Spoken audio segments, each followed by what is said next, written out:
Remote, television, laptop কিংবা mobile ফোনের ভেতরে লুকিয়ে আছে সোনা।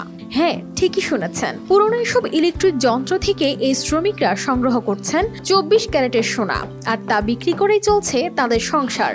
কেউ কেউ মাসে পুরনো এসব যন্ত্র থেকে সংগ্রহ করেন 100 থেকে 150 গ্রাম সোনা। তারপর তা নিয়ে যান সোনা গলানোর কারখানায়। সেখানে তারা পরীক্ষা শেষে তা দিয়ে বানান নানান ডিজাইনের গহনা। 250-টিরও বেশি ডিজাইন অপশন নিয়ে ওয়ালটন স্মার্ট ফ্রিজ, বোঝে আপনার প্রয়োজন। আফগানিস্তানের সীমান্ত শহর স্পিন বলটাকের শ্রমিকরা প্রতিদিন এমনই এক স্বপ্ন নিয়ে শুরু করেন তাদের কাজ। পুরনো ইলেকট্রিক যন্ত্রপাতি ভেঙে খুঁজে বের করেন সোনার ক্ষুদ্রাতি ক্ষুদ্র কণা। এই সোনাই তাদের জীবনযাত্রার একমাত্র ভরসা। তবে এই পেশার পেছনে রয়েছে এক অবর্ণনীয় সংগ্রাম আর জীবনের ঝুঁকি। সমস্যা হলো, আধুনিক যন্ত্রগুলোতে এখন আর আগের মতো সোনা ব্যবহার হয় না, বরং সস্তা ধাতু দিয়ে তৈরি হয়। তবুও এই শ্রমিকরা বিশ্বাস করেন, হয়তো আজকের দিনেই তাদের ভাগ্য খুলে যাবে।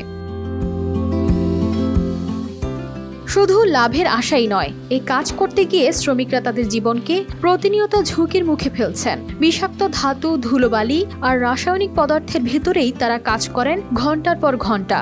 স্বাস্থ্যবিধি মানার সুযোগ নেই, নিরাপত্তার কোনো বালাই নেই। তবুও তারা থেমে নেই, কারণ পেটের ক্ষুধা তাদের সামনে আরো বড় বাস্তবতা। বিশেষজ্ঞরা বলছেন, আধুনিক ইলেকট্রনিক যন্ত্রপাতি থেকে সোনা পাওয়ার সম্ভাবনা দিনে দিনে কমছে।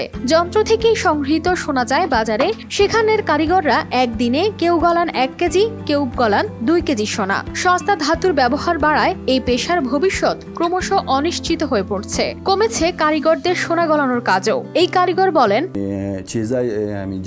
জাপানি ইলেকট্রনিক বিভিন্ন পণ্যে সোনা থাকে, কিন্তু চীনা ইলেকট্রনিক পণ্যে তেমন সোনা থাকে না। তাই এই গ্রাম থেকে আসা সোনার পরিমাণও কমছে।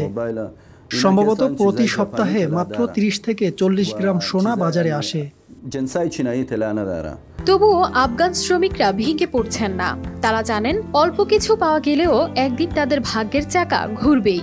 আর এমন আশা নিয়েই প্রতিদিনই বসে যান পুরনো যন্ত্রের সোনা খোঁজার কাজে।